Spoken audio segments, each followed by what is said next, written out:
భారతీయ ఆర్థిక వ్యవస్థలో డాలర్ అనే పదానికి ఉన్న ప్రాధాన్యం రోజు రోజుకి పెరుగుకుంటూ పోతుంది. ఒకప్పుడు విదేశీ ప్రయాణాలు చేసేటోళ్ళు, లేదంటే ఇంపోర్ట్స్ అండ్ ఎక్స్పోర్ట్స్ బిజినెస్ చేసేటోళ్ళు, ఇట్లాంటి వాళ్ళు మాత్రమే ఈ డాలర్ రేట్ల మీద దృష్టి పెట్టేటోళ్ళు. కానీ ఇప్పుడు పరిస్థితి పూర్తిగా మారిపోయింది.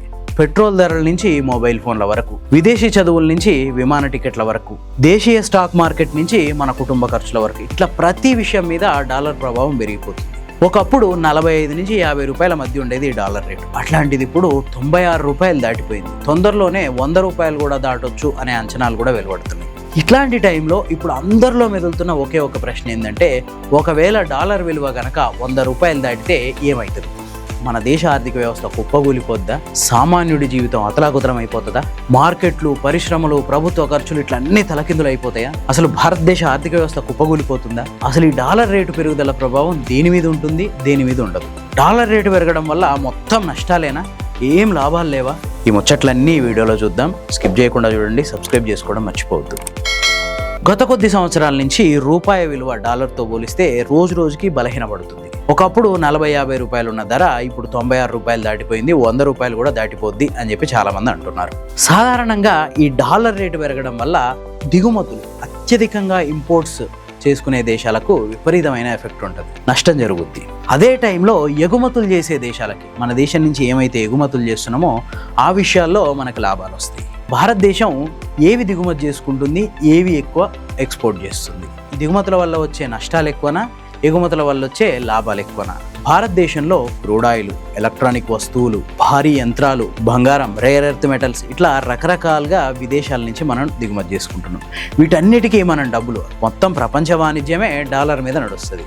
సో మనం దిగుమతి చేసుకునే ప్రతి పైసా డాలర్ రూపంలోనే చెల్లించాల్సి వస్తుంది. సో ఆటోమేటిక్గా రూపాయి విలువ పడిపోయి డాలర్ విలువ పెరగడం వల్ల ఈ దిగుమతులన్నిటి మీద ప్రభావం పడుతుంది.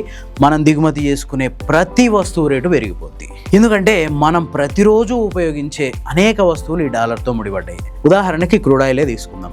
డాలర్ రేటు పెరగడం వల్ల మనం క్రూడ్ ఆయిల్కి చెల్లించే ధర కూడా పెరుగుద్ది ఆటోమేటిక్గా. క్రూడ్ ఆయిల్ ధర పెరిగితే పెట్రోల్ ధర పెరుగుద్ది, డీజిల్ ధర పెరుగుద్ది, విమాన ఇంధనం ధర పెరుగుద్ది, ప్లాస్టిక్ ధర పెరుగుద్ది, గ్యాస్ ధర పెరుగుద్ది, అట్లాగే రకరకాల ప్యాకేజ్డ్ వస్తువుల ధరలు కూడా పెరుగుతాయి. పెట్రోల్, డీజిల్ ధర పెరగడం వల్ల మొత్తం భారతదేశ రవాణా రంగం మీద ఎఫెక్ట్ పడుతుంది. ఈ రోజుల్లో ప్రతి వస్తువు రవాణా రంగం మీద ఆధారపడి ఉంటుంది కాబట్టి మనం ఇంట్లో వాడే ప్రతి వస్తువు ధర కూడా పెరుగుతుంది. మనం ఇంట్లో వాడే ఉప్పు, టూత్పేస్టు, పప్పు నుంచి కూరగాయల ధరలు, బియ్యం వరకు ప్రతి వస్తువు ధర పెరగడానికి అవకాశం ఉంది పెట్రోల్, డీజిల్ ధరలు కనుక పెరిగితే. ఇవన్నీ ఆటోమేటిక్గా డాలర్తో లింక్ అయ్యి ఉంటాయి. గ్యాస్ ధర పెరిగితే సామాన్యుల ఇళ్లలో పెద్ద బాంబే వెళ్తుంది. నెక్స్ట్ స్మార్ట్ ఫోన్లు, ఎలక్ట్రానిక్ వస్తువులు, ల్యాప్టాప్లు, చిప్పులు, సెమీ కండక్టర్స్ ఇట్లా చాలా వరకు మనం విదేశాల నుంచే దిగుమతి చేసుకుంటున్నాం. సో ఈ డాలర్ ధర పెరిగితే ఈ ఎలక్ట్రానిక్ వస్తువులు వీటన్నింటిని దిగుమతి చేసుకునే ధరలు కూడా పెరుగుతాయి. దానివల్ల ఆటోమేటిక్గా కంపెనీలు ఈ ల్యాప్టాప్లు, ఎలక్ట్రానిక్ వస్తువులు, చిప్పులు వీటి ధరలు కూడా పెంచేస్తాయి. ఒకప్పుడు 20,000కే లభించిన స్మార్ట్ ఫోను డాలర్ ధర 100 రూపాయలు దాటడం వల్ల 25,000కు వస్తుంది. అంటే 5,000 రూపాయల రేటు పెరుగుద్ది అనమాట. ఇక సేమ్ విమాన ఇంధనం, విమాన ఛార్జీలు, విమానంలో విడిభాగాలు, విమాన లీజింగ్ ఛార్జీలు ఇవన్నీ కూడా పెరుగుతాయి. ఎందుకంటే విమాన ఇంధనం అంటే పెట్రోలియం ఇండస్ట్రీ నుంచే వస్తుంది. అట్లాగే విడిభాగాలు, విమానం విడిభాగాలు ఇవన్నీ మనం వేరే దేశాల నుంచే ఇంపోర్ట్ చేసుకుంటున్నాం. ఆటోమేటిక్గా డాలర్ ధర పెరగడం వల్ల ఇవన్నీ పెరుగుతాయి. ఇవన్నీ పెరిగితే విమాన ప్రయాణ ఛార్జీలు కూడా పెరుగుతాయి. నెక్స్ట్ విదేశీ చదువులు. విదేశీ చదువుల భారం అయితే విపరీతంగా పెరిగిపోనుంది. ఒకప్పుడు డాలర్ రేటు 50 రూపాయలు ఉండేది. అంటే ఇప్పుడు 100 రూపాయలు దాటితే ఆల్మోస్ట్ డబల్ అయిపోద్ది విదేశీ చదువుల ఖర్చు. ఒకప్పుడు అమెరికాలో చదువుకునే ఒక పిల్లగాని చదువుల కోసం 10 లక్షలు పంపించిన తండ్రి ఇప్పుడైతే 20 లక్షలు పంపించాల్సి వస్తుంది. ఇక ఫైనల్గా బంగారం ధర. భారతదేశంలో వివాహం అన్నా, ఇంట్లో ఏదో శుభకార్యం అన్నా, పుట్టిన నుంచి చావు దగ్గర ప్రతి ఇష్యూ బంగారం మీద ఆధారపడి ఉంటుంది. సో మనం వాడే బంగారంలో 60% పైగా మనం విదేశాల నుంచే దిగుమతి చేసుకుంటున్నాం కాబట్టి ఆటోమేటిక్గా బంగారం ధరలు కూడా పెరుగుతాయి, డాలర్ ధర పెరుగుతాయి. సో ఈ ఎఫెక్ట్ అంతా పెళ్లి ఖర్చుల మీద, శుభకార్యాల ఖర్చుల మీద, వీటన్నిటి మీద పడుతుంది. ఇక అంతేకాకుండా ఆటోమొబైల్ పరిశ్రమలో మనం వాడే అనేక విడిభాగాలన్నీ మనం విదేశాల నుంచి దిగుమతి చేసుకుంటున్నాం. వీటి ధరలు కూడా విపరీతంగా పెరిగే అవకాశం ఉంది. వీటి ధరలు కనుక పెరిగితే బైకులు, కార్లు ఇట్లాంటి అన్నిటి ధరలు పెరుగుతాయి. ఇక పెట్రోలియం ఇండస్ట్రీ మీద ఆధారపడ్డ సబ్బులు, పేస్ట్లు, ప్యాకేజ్డ్ ఫుడ్ వీటన్నిటి ధరలు కూడా పెరగనున్నాయి. అయితే రూపాయి పతనం వల్ల మనం పైన చెప్పిన సామాన్యుడికి ప్రతి ఒక్కరికి నష్టమే. కానీ లాభాలు పొందే రంగాలు కూడా కొన్ని ఉన్నాయి. ఇందాకనే మనం అనుకున్నాం కదా, దిగుమతుల మీద మనకు నష్టాలు వస్తాయి, అదే ఎగుమతుల మీద మనకు లాభాలు వస్తాయి. అట్లాంటి ప్రధాన రంగాలు రెండు ఉన్నాయి మన భారతదేశంలో. అట్లాంటి రంగాలు 2-3 ఉన్నాయి భారతదేశంలో. ప్రధానంగా వ్యవసాయ ఉత్పత్తులు.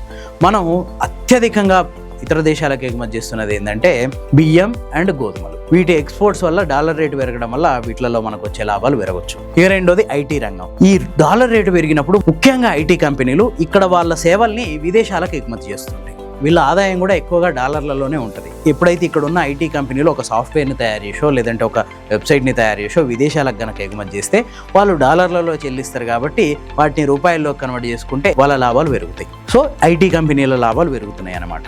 ఇన్ఫోసిస్, టీసీఎస్, హెచ్సిఎల్, విప్రో ఇట్లాంటి కంపెనీలన్నీ వాళ్ళ సేవల్ని విదేశాలకే ఎగుమతి చేస్తున్నాయి కాబట్టి ఆటోమేటిక్గా ఈ కంపెనీల లాభాలు పెరగనున్నాయి. అయితే కంపెనీల లాభాలు పెరిగితే అందులో పనిచేసే ఎంప్లాయీస్కి ఏమన్నా ఉపయోగమా అంటే అది ఆ కంపెనీలు తీసుకునే నిర్ణయాల మీద ఆధారపడి ఉంటుంది. ఇక తర్వాత టెక్స్టైల్స్. మన దేశం నుంచి మనం అధికంగా ఉత్పత్తి చేసే వస్తువుల్లో టెక్స్టైల్స్ అంటే జనపనార, పత్తి, జౌలి ఇట్లాంటి వస్తువులు కూడా మనం ఎగుమతి చేస్తున్నాం. సో వాటికి కూడా మన డాలర్లలో డబ్బులు వస్తాయి కాబట్టి వాటిని కనుక మనం రూపాయల్లో కన్వర్ట్ చేసుకుంటే లాభాలు పెరుగుతాయి. ఇక ఫైనల్గా ఫార్మా. భారతదేశం ఫార్మా కంపెనీలకు అడ్డా కింద మారిపోయింది.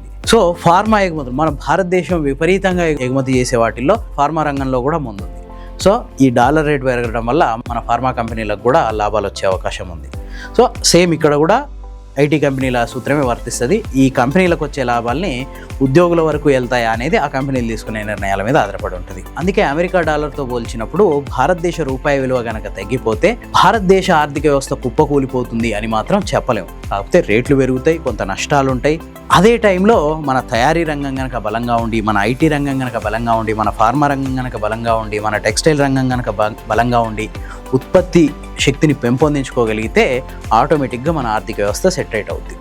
అంతేకాదు ఇట్లాంటి ఒత్తిడిలను కూడా భారతదేశం చాలా సమర్థవంతంగా ఎదుర్కోగలుగుతుంది. భారతదేశం అభివృద్ధి చెందుతున్న దేశం. తయారీ రంగం అంటే ప్రొడక్టివిటీ అనేది విపరీతంగా విస్తరిస్తుంది. భారతదేశానికి కొత్త కొత్త కంపెనీలు వస్తున్నాయి, ఇక్కడ ప్రొడక్ట్స్ తయారై మళ్ళీ విదేశాలకు ఎగుమతి అవుతున్నాయి.